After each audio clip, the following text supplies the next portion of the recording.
This is the story of how I burned down an entire family. It was a Tuesday. I was pouring coffee when my phone buzzed. I didn't rush to check it. I thought it was a sale alert, maybe a meme from Zara. But when I looked, it was Daniel. Just one message. You are not coming with us to Europe. My mother prefers this vacation to be a family vacation only. I froze. I read it 10 times. Family only. And suddenly, I wasn't family. 3 suitcases stood by the door, one of them mine. For weeks I'd planned that trip. The hotels, the tours, even his mother's spa. And now I wasn't erased with a single line of text. I sat on the couch in silence, phone still in my hand, staring at everything in that house I had built with him. The custom chairs, the framed map, the espresso machine he bragged about. All of it bought with the $700,000 I gave him, my father's inheritance.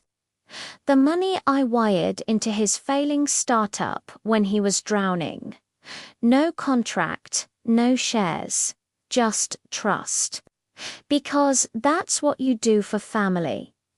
But apparently, I wasn't his.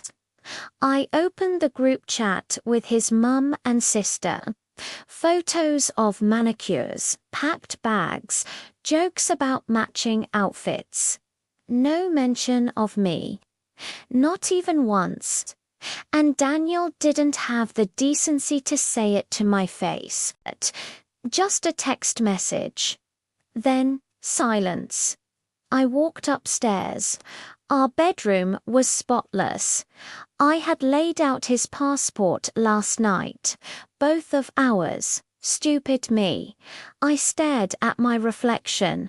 No tears, just a quiet storm building. If I wasn't family enough to join them, then maybe I wasn't family enough to keep building the life they lived so comfortably. Maybe it was time to remind Daniel what happens when the builder walks away. The truth is, the cracks had been there all along. I just ignored them. Evelyn never liked me. From the day we married, she treated me like I wasn't good enough, too opinionated, too independent. She once told me I wasn't the kind of woman who made a man feel needed. Daniel laughed when she said it. Laughed. And now here we were, them boarding a plane to Europe. Me left behind, invisible. That was the moment I stopped pretending. The morning after they left, I didn't cry. I made tea, opened my laptop, and searched for a lawyer. Her name was Nina. Sharp, calm, ruthless in the way I needed. I slid the folder across her desk. Transfers, emails, screenshots. She asked me one question. Do you want to fight for ownership or burn it down? I didn't know the answer yet. But I knew I was done being silent. Nina scanned the documents and smiled. You're not on the company papers, but Daniel never cleaned up his structure. The leases, the accounts, the vendors, they're all in your name. That gives you leverage. That word lit something inside me.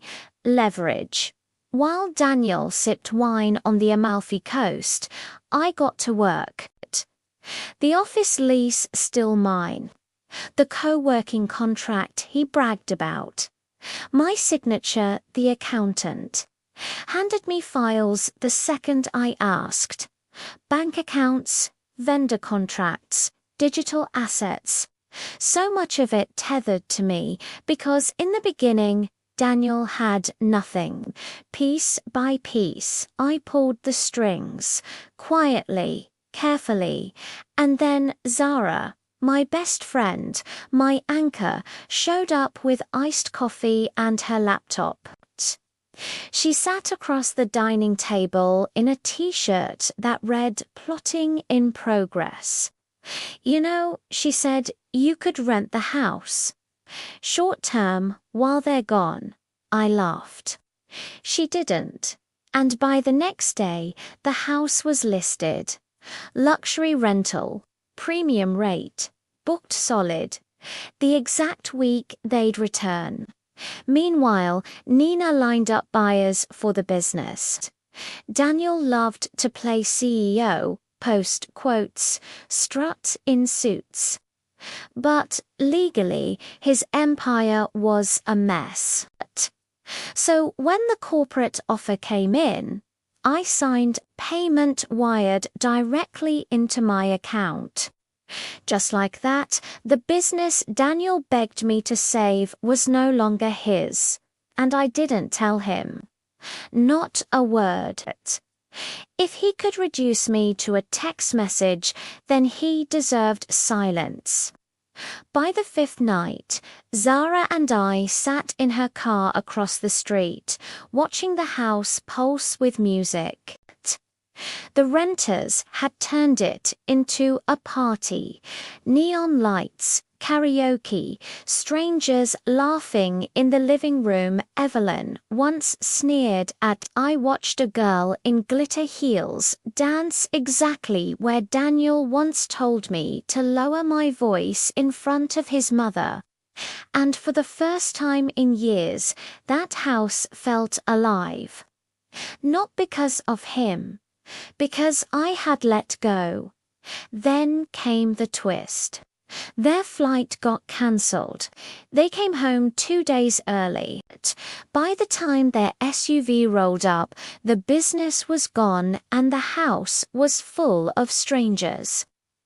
Zara and I stood calmly on the sidewalk. Daniel stormed forward, face red. "What the hell is this?" A renter stepped out. "Sorry, man, it's rented for the week." From someone named Sophie. Daniel spun toward me, stunned. "Sophie, what's going on?" I handed him a folder. Legal transfer papers. He flipped through, face draining. "You sold the company." "Yes." "The money's in my account." "You can't do that. It's mine." "No, Daniel, it was never yours. You were the face. I was the foundation, and you chose to erase me." Evelyn gasped. "This is cruel." I looked her in the eye. Cruel. Cruel was pretending I wasn't family after I gave up everything for your son, and then I gave Daniel one more paper. The rental agreement. The house is leased for 4 more days. You're not allowed inside. Consider it the family vacation you wanted, without me. And with that, Zara and I walked away. The calls came the next day. 6 missed calls, a voicemail on the 7th. Daniel's voice cracked, begging. "Sophie, please, we can fix this." Fix what? The marriage built on silence. The business built on my inheritance. The lie that I wasn't family. No, some breaks are too clean to mend. I moved into a small high-rise apartment downtown. Quiet, bright, mine. I put the house back on the market as a rental, premium rates only, and I finally opened my bakery. A cozy little corner shop, fresh pastries, warm bread. I named it Sophie's Place. People came in for the food, but they stayed for the peace. A week later, Daniel walked in. He looked smaller, tired, nervous. I just wanted to say, I'm sorry. I thought you'd always be there. I nodded. That's the thing, Daniel. Until you made it clear I wasn't wanted. He swallowed. Can we ever go back? I looked around at the bakery, the shelves, the music, the laughter. My life rebuilt. No, I said softly, but I'm not angry anymore. I'm free. As he walked out, Zara slid into the seat across from me, grinning. You okay? I smiled. Better than okay. Because losing everything didn't destroy me. Walking away from people who never saw my worth, that's when I finally started to live. Thanks for watching. See you next time.